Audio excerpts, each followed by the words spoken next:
अस्सलाम वालेकुम स्टूडेंट्स। जो चैप्टर हम डिस्कस कर रहे थे वो था चैप्टर नंबर 11 और चैप्टर नंबर 11 में जो हम टॉपिक डिस्कस कर रहे थे वो था आपके पास लोकेशन ऑफ एक्सेस चार्ज।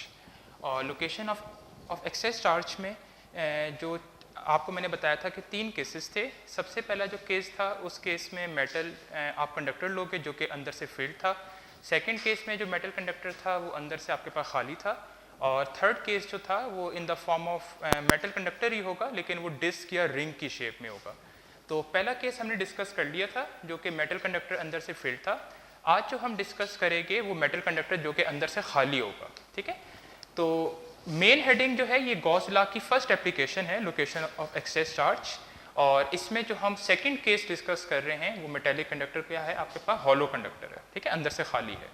अब इसमें भी दो तरह से ही क्वेश्चन पूछे जा सकते हैं। या तो आपसे एक तो लोकेशन ऑफ एक्सेस चार्ज ही पूछ सकता है कि अगर एक हॉलो मेटल आप कंडक्टर को एक्सेस चार्ज प्रोवाइड करो तो वो एक्सेस चार्ज एक जाता कहाँ है, जिसको हम लोकेशन ऑफ एक्सेस चार्ज कह रहे हैं। या सेकंड क्वेश्चन इस टॉपिक में से ये बन सकता है कि आप ये बताएं कि एक हॉलो अगर आप एक आपके पास एक्सेस चार्ज हो दिया हुआ आपने हॉलो कंडक्टर को तो उसके अंदर इलेक्ट्रिक फील्ड कितनी होगी। ठीक है, तो ये दो तरह के क्वेश्चंस हम डिस्कस करेंगे। सबसे पहले जो डिस्कस कर रहे हैं वो डिस्कस कर रहे हैं कि एक हॉलो कंडक्टर है और ये अंदर से खाली है कंडक्टर और इसको मैंने एक्सेस चार्ज प्रोवाइड किया। ठीक है, और अब मुझे नहीं पता, ये तो मैंने अभी डायग्राम में बनाया हुआ है कि जो चार्ज है वो इसकी सारी आउटर सरफेस पे है, लेकिन अभी मुझे इस बारे में इंफॉर्मेशन नहीं है कि ये चार्ज कहाँ जाता है। ठीक है, तो इसको हमने कैलकुलेट करना है। तो यही मैंने हेडिंग लिखी कि location of excess charge in case of आपके पास मेटेलिक कंडक्टर जो कि हॉलो है। तो सबसे पहले जो पिछले टॉपिक बिल्कुल ये सेम टू सेम पिछले टॉपिक ही तरह है। सबसे पहले हमें पता है ड्यू टू इलेक्ट्रोस्टैटिक आपके पास यहाँ पे इक्विलिब्रियम इलेक्ट्रिक फील्ड इनसाइड कितनी होती है, 0 इनसाइड, क्योंकि हमने कहा था कि चार्ज अंदर इलेक्ट्रिक फील्ड हमेशा कंडक्टर के अंदर 0 होती है। तो हमें पता है कि इस अंदर इलेक्ट्रिक फील्ड 0 है। तो मैंने फ्लक्स की डेफिनेशन यूज़ की, flux is equal to E A cos theta. अगर इलेक्ट्रिक फील्ड इनसाइड 0 है तो अंदर फ्लक्स भी कितना होगा, 0 फ्लक्स होगा। फिर मैंने फ्लक्स की इंफॉर्मेशन यूज़ करके मैंने गॉस लॉ यूज़ किया और गॉस लॉ ये कहता है कि टोटल फ्लक्स किसके बराबर होता है, charge enclose divided by epsilon naught. अब मुझे फ्लक्स के बारे में इंफॉर्मेशन पता है कि फ्लक्स जो है वो 0 है, तो मैंने इधर 0 सब्स्टिट्यूट कर दिया। तो इस इक्वेशन का आंसर जो है वो 0 आ रहा है। इसका ये मतलब है कि चार्ज इनक्लोज जो है वो 0 है। मतलब इस आपके पास यहाँ पे हॉलो कंडक्टर के अंदर जो है चार्ज 0 है। अब अगर अंदर चार्ज 0 है तो वो जो चार्ज हम इसको प्रोवाइड कर रहे हैं वो कहाँ जा रहा है, तो आप कहोगे कि वो सारे का सारा चार्ज जो है वो इसकी आउटर सरफेस पे डिपॉजिट हो जाता है। और यही रिजल्ट हमने फिल्ड मेटल कंडक्टर के केस में भी निकाला था कि मेटल कंडक्टर अगर फिल्ड हो तो अंदर इलेक्ट्रिक सारे का सारा चार्ज उसकी सरफेस पे चला जाता है। तो मैंने यही लिखा कि चार्ज इनक्लोज जो है उस metal conductor hollow metallic conductor के अंदर चार्ज इनक्लोज 0 है। इसका क्या मतलब है, इसका ये मतलब है कि there is no net charge at any point within the conductor, कि इस कंडक्टर के अंदर आप कोई भी पॉइंट ले लो उस सब जगह पे जो चार्ज होगा वो 0 होगा। अच्छा, अब इसी टॉपिक में से सेकेंड टाइप की जो चीज़ पूछी जा सकती है वो ये पूछी जा सकती है कि calculate electric field inside the charge आपके पास यहाँ पे हॉलो मेटेलिक कंडक्टर, कि एक आपके पास मेटेलिक कंडक्टर है जो कि हॉलो है और उसके अंदर कहीं इलेक्ट्रिक फील्ड कैलकुलेट करके बताएं। ठीक है, तो सबसे पहले इलेक्ट्रिक फील्ड निकालने के लिए हम गॉस लॉ अप्लाई करेंगे और गॉस लॉ के स्टेप्स थे। मैंने कहा था सबसे पहले आपने पॉइंट पी लेना है जिस पॉइंट पे इलेक्ट्रिक फील्ड कैलकुलेट करनी है। उसके बाद आपने गॉसियन सरफेस ड्रॉ करनी है जो कि उस पॉइंट में से लाजमी पास हो जिस पॉइंट पे आप इलेक्ट्रिक फील्ड कैलकुलेट करना चाह रहे हो। और थर्ड पॉइंट जो है वो थर्ड पॉइंट ये था कि आपने उस गॉसियन सरफेस का फ्लक्स निकालना है और फिर गॉस लॉ अप्लाई करना है। तो यही हमने लिया। सबसे पहले आपने यहाँ पे मेटेलिक कंडक्टर लिया जो कि हॉलो था और मैंने एक पॉइंट ले लिया P, और ये पॉइंट कहीं भी हो सकता है P। ये पॉइंट आप इधर भी ले सकते हो, इधर भी ले सकते हो, लेकिन अंदर लाई करना चाहिए। ठीक है, तो पॉइंट P ले लिया और पॉइंट P जो है ये पॉइंट P हो गई। पॉइंट P वो पॉइंट है जिस पॉइंट में मुझे इलेक्ट्रिक फील्ड कैलकुलेट करनी है। फिर नेक्स्ट स्टेप क्या होगा, मैं गॉसियन सरफेस ड्रॉ करूँगा और गॉसियन सरफेस मैंने यहाँ पे ड्रॉ की सर्कुलर। और गॉसियन सरफेस की शेप किस तरह की होनी चाहिए ये हम तीनों एप्लीकेशंस के बाद डिस्कस करेंगे। तो मैंने गॉसियन सरफेस ड्रॉ की। ठीक है, तो सबसे पहले मैंने इन्हीं पॉइंट्स को लिखा कि take a point P inside the आपके पास हॉलो कंडक्टर, और हॉलो कंडक्टर भी वो है जिसको हमने एक्सेस चार्ज प्रोवाइड किया हुआ है और हमें इस इंफॉर्मेशन का पता है कि चार्ज जो है सारा आउटर सरफेस पे चला जाता है। फिर आपने ड्रा और Gaussian surface which passes through point P, हमने गॉसियन सरफेस ड्रॉ की जो कि पॉइंट पी में से गुजर रही है, और फिर मैंने लास्ट में गॉस लॉ लगाया, ठीक है। और गॉस लॉ क्या है, flux is equal to charge enclose over epsilon naught. अब चार्ज इनक्लोज्ड क्या है, ये चार्ज इनक्लोज्ड ये है कि इस गॉसियन सरफेस के अंदर कितना चार्ज है। तो अगर आप इस डायग्राम से देखो तो गॉसियन सरफेस के अंदर कोई भी चार्ज इनक्लोज्ड नहीं है, तो Q इनक्लोज्ड जो होगा वो 0 होगा, ठीक है। तो आप कहोगे as no charge is enclosed by Gaussian surface, Q enclosed is equal to 0। अगर आप Q इनक्लोज्ड 0 है तो फ्लक्स कितना आ गया, 0, ठीक है। और बाय डेफिनेशन फ्लक्स जो होता है वो EA के बराबर होता है। तो अगर फ्लक्स 0 है तो ये इक्वेशन में 0 जब सब्स्टिट्यूट करेंगे तो इक्वेशन ये बन गई, ठीक है। और ये इक्वेशन ये बता रही है कि या तो E 0 है या A 0 है, ठीक है। तो अब एरिया तो 0 नहीं हो सकता, तो इसका ये मतलब है कि डेफिनेटली इनसाइड इलेक्ट्रिक फील्ड 0 है। अगर आप एक चीज़ नोटिस करो, ये दोनों जो डेरिवेशंस हैं ये दोनों एक दूसरे के ऑपोजिट हैं। पहली डेरिवेशन में हम इस चीज़ को एज्यूम करते हैं, लोकेशन ऑफ एक्सेस चार्ज में हम इस चीज़ को एज्यूम करते हैं कि हमारे पास इलेक्ट्रिक फील्ड अंदर 0 है और हम लोकेशन ऑफ एक्सेस चार्ज निकाल रहे होते हैं।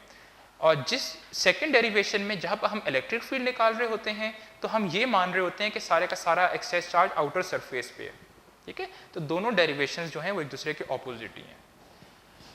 अच्छा, इसी में लास्ट सेकंड केस में लास्ट पॉइंट ये है कि अभी तो देखो जो मैंने मेटेलिक कंडक्टर लिया था, हॉलो लिया था, उसकी जो सरफेस थी वो बहुत थिन थी, ठीक है।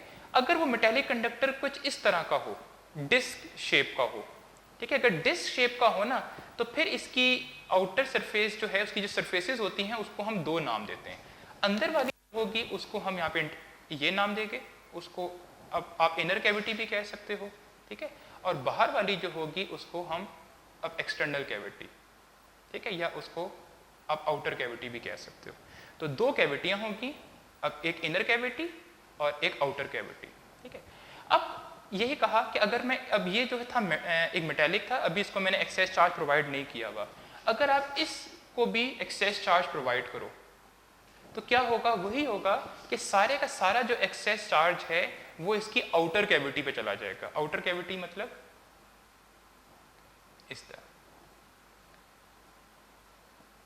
अब इनर कैविटी पे कोई चार्ज नहीं है, इनर कैविटी ये वाली थी, इस पे कोई चार्ज नहीं आया, सारे का सारा चार्ज जो है वो आउटर कैविटी में चला गया। तो वही मैंने इसकी डिस्क्रिप्शन लिखी कि if excess charge is provided to disc shape conductor, और ये डिस्क शेप कंडक्टर भी ये हॉलो ही अंदर है, ठीक है, अंदर से हॉलो ही है। तो two disc shape conductor then all the charge is आपके पास deposit on outer cavity and there is no charge on the internal cavity. तो इंटरनल कैविटी पे कोई चार्ज नहीं होगा, सारे का सारा जो चार्ज है वो आउटर कैविटी पे चला जाएगा।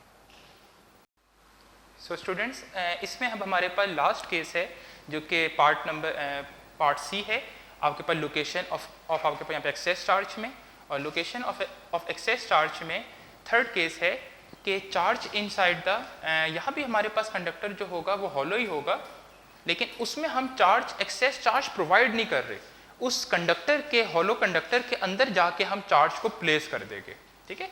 और यहाँ भी जो हम कंडक्टर ले रहे हैं वो डिस्क शेप ही ले रहे हैं, मतलब इसकी एक एक्सटर्नल कैविटी भी होगी और एक इनर कैविटी भी होगी, ठीक है।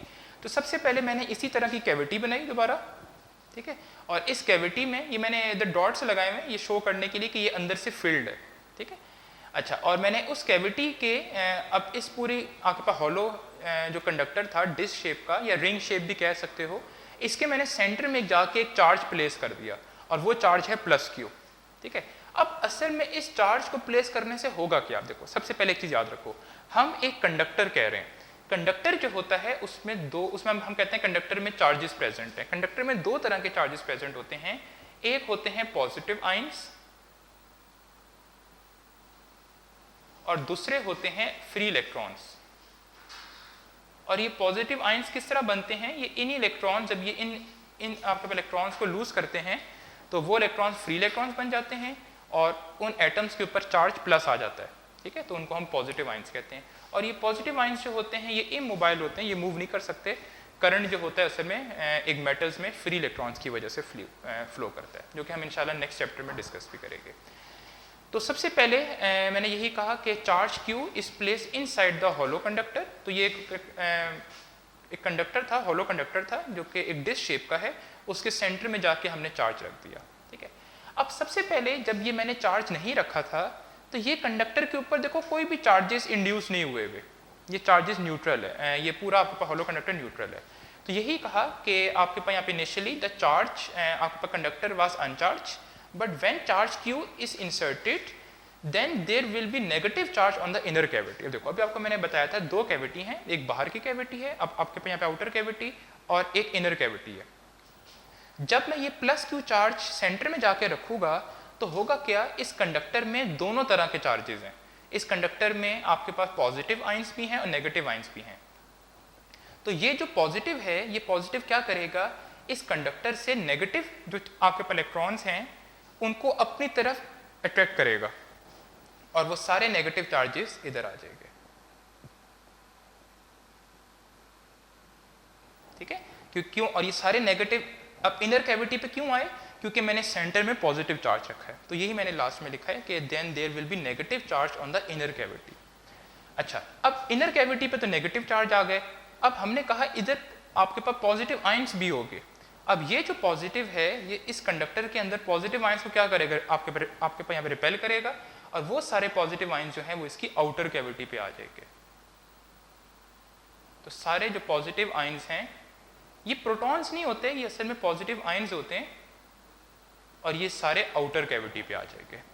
तो अगर आप सेंटर में एक चार्ज प्लस क्यू रखो तो इनर कैविटी पे नेगेटिव चार्जेस आ जाएंगे और आउटर कैविटी पे पॉजिटिव चार्जेस। अब एक और चीज, इनर कैविटी पे उतना ही चार्ज इंड्यूस होगा जितना आपने सेंटर में चार्ज रखा है।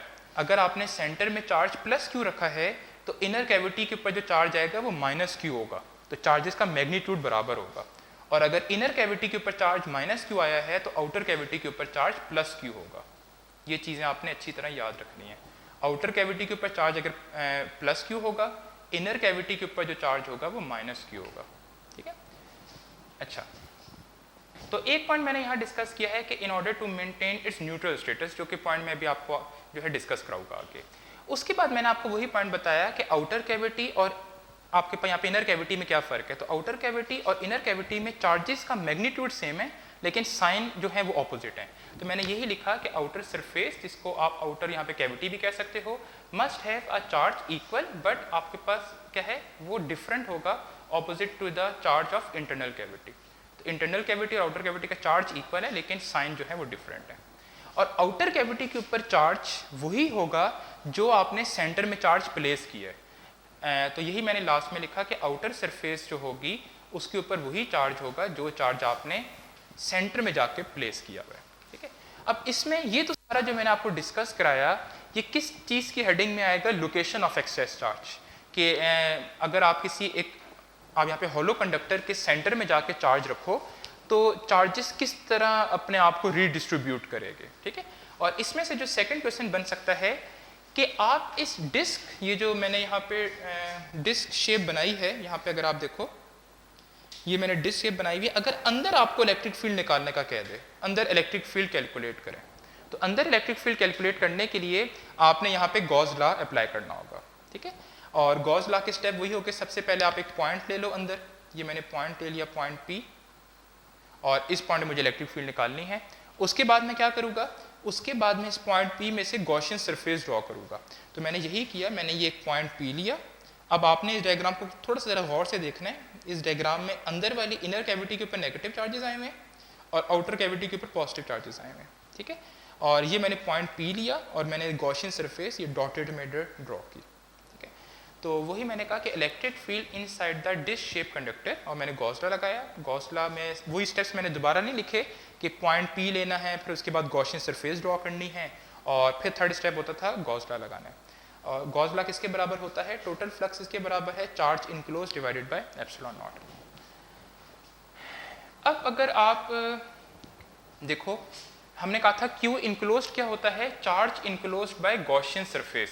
ठीक है, अब आप इसी डायग्राम पे जरा अगर आप दोबारा आओ, इस डायग्राम में अगर आप देखो तो इस डायग्राम में अगर आप एक चीज देखोगे, ये गॉसियन सरफेस के अंदर कितने चार्जेस हैं। अब इस चीज को जरा समझो, इस गॉसियन सरफेस के अंदर दो चार्जेस हैं। इस गॉसियन सरफेस के अंदर एक तो ये आपके पास नेगेटिव चार्जेस हैं और इस गॉसियन सरफेस के अंदर ये पॉजिटिव चार्ज भी है। और मैंने आपको कहा कि जितना पॉजिटिव चार्ज सेंटर में प्लेस करते हो उतना ही नेगेटिव चार्ज इसकी इनर कैविटी पे इंड्यूस होता है। सिर्फ फ़र्क किस चीज़ का होता है, साइन का। अगर सेंटर में चार्ज आपने प्लस क्यू रखा है तो आउटर अब इनर कैविटी के ऊपर चार्ज माइनस क्यू आएगा। तो अगर मुझे इस गॉसियन सरफेस के अंदर चार्ज निकालना हो तो वो दो चार्जेस हैं, प्लस क्यू और माइनस क्यू। तो यही मैंने लिखा कि charge enclosed by Gaussian surface किसके बराबर है, प्लस क्यू माइनस क्यू। तो टोटल चार्ज कितना आ गया, वो आ गया 0।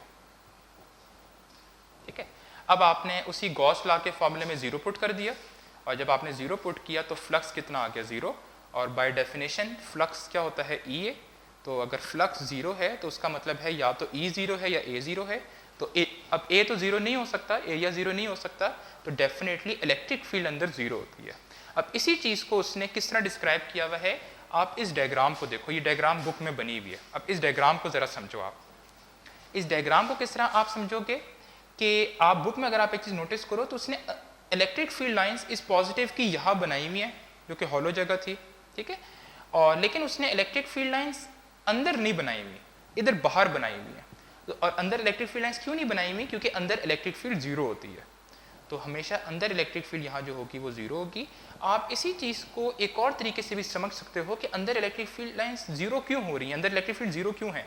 क्योंकि देखो, एक अंदर इलेक्ट्रिक फील्ड जो होगी ड्यू टू दिस चार्ज होगी, और एक इलेक्ट्रिक फील्ड अंदर ड्यू टू दीज चार्जेस होगी। और अगर आप एक चीज़ नोटिस करो, ये वाली इलेक्ट्रिक फील्ड की डायरेक्शन इस तरह है, और इन चार्जेस की वजह से जो इलेक्ट्रिक फील्ड क्रिएट हो रही है उसकी डायरेक्शन ऑपोजिट है। और क्योंकि चार्जेस का मैग्नीट्यूड इक्वल है, इसीलिए जो दोनों इलेक्ट्रिक फील्ड लाइंस हैं वो कैंसिल हो जाएंगी और अंदर नेट इलेक्ट्रिक फील्ड 0 होती है। तो ये भी एक इंट्यूटिव इसकी एक डिस्क्रिप्शन है जो कि आप सोच सकते हो, ठीक है। और इसमें फिर एक चीज़ चार्ज ये भी उसने बुक में डिस्कस किया हुआ है कि हमने असल में देखो ये जगह हॉलो है, मतलब एयर है ना यहाँ पे, तो ये जो नेगेटिव चार्जेस हैं ये जंप नहीं कर सकते। मतलब ये नेगेटिव चार्जेस असल में इस पॉजिटिव के करीब आना चाह रहे हैं, लेकिन बीच में एयर होने की वजह से ये नेगेटिव चार्जेस इधर जंप करके यहाँ पे नहीं आ सकते। और तो ये थर्ड एप्लीकेशन, ये पहली अब एप्लीकेशन का पार्ट सी कंप्लीट हो गए। उसमें से कुछ चीज़ें जो आपको शॉर्ट क्वेश्चंस में पूछी जा सकती हैं वो ये है, सबसे पहले इन चीज़ों के बारे में आप खुद ज़रा सर्च किएगा और डिस्कस किएगा। मैं आपको इनका एक बेसिक सा अब ओवरव्यू बता देता हूँ। सबसे पहले फैराडे केज का देखिएगा। फैराडे केज असल में फैराडे ने इन्वेंट किया था, और फैराडे ने यही कहा था कि एक ऐसा केज जिसके अंदर इलेक्ट्रिक फील्ड 0 हो, कि बेशक अगर उस केज के ऊपर कोई आसमानी बिजली थंडरस्टॉर्म भी गिर जाए तो उसके अंदर अगर जो कोई बंदे होंगे वो सेफ रह गए। क्यों सेफ रह गए? क्योंकि सारे चार्जेस जो हैं वो उस केज की आउटर सरफेस पे चले जाएंगे, तो अंदर जो इलेक्ट्रिक फील्ड होगी वो 0 होगी। तो फैराडे केज के बारे में, ठीक है, आप लोग सर्च किएगा। उसके बाद कुछ इलेक्ट्रॉनिक सर्किट्स होते हैं जो कि बहुत ज़्यादा सेंसिटिव टू इलेक्ट्रिक फील्ड होते हैं, ठीक है। उनको अगर मुझे सेफ रखना हो तो उनको सेफ रखने के लिए क्या होता है, हम उन आपके इलेक्ट्रॉनिक सर्किट्स को हम असल में हम मेटल्स के एक मेटल बॉक्सेस के अंदर रख देते हैं। और मेटल बॉक्सेस के अंदर रखने का फ़ायदा क्या होगा, क्योंकि मेटल्स के अंदर जो इलेक्ट्रिक फील्ड होती है वो 0 होती है, तो वो सेंसिटिव इलेक्ट्रॉनिक सर्किट जो है वो सेफ रहेंगे। फिर एक और चीज़ आपकी बुक में उसने ये टेबल दिया हुआ है, और वो ये है कि अब एयर बस का जिक्र कर रहे हैं। एयर बस उसको कहते हैं जो एक एयरप्लेन काफ़ी बड़े साइज़ का हो, जिसमें पैसेंजर्स की क्वांटिटी 400-500 के अराउंड, उसको एयर बस कहते हैं। तो वो अब एयर बस A380 शायद का डिस्कस कर रहे हैं कि एक दफ़ा उस पर थंडरस्टॉर्म में वो फंस गया था, लेकिन फिर भी उसके अंदर पैसेंजर्स जो हैं वो सेफ रहे। तो डेफिनेटली वही इस चीज़ की भी रीजनिंग यही है कि एयरप्लेन जो है वो एक मेटल सरफेस एक मेटल का बना होता है। तो अगर उस एयरप्लेन के ऊपर थंडरस्टॉर्म गिर भी जाए या उस एयरप्लेन के वो थंडरस्टॉर्म में फंस भी जाए तो पैसेंजर सेफ रहेंगे, क्योंकि उस एयरप्लेन के अंदर इलेक्ट्रिक फील्ड 0 होगी। और ये चीज़ मैंने आपको डिस्कस भी की थी कि अगर शेप बेशक एक रेगुलर शेप ना भी हो, कोई आपके पास यहाँ पे रेगुलर शेप भी हो, तो चार्जेस हमेशा इस तरह रिडिस्ट्रीब्यूट होते हैं एक कंडक्टर पे कि वो अंदर इलेक्ट्रिक फील्ड 0 क्रिएट करते हैं, ठीक है। इस टॉपिक में अगर आपको कोई भी प्रॉब्लम हो तो नीचे कमेंट बॉक्स में आप लाजमी मैसेज कीजिएगा। Thank you.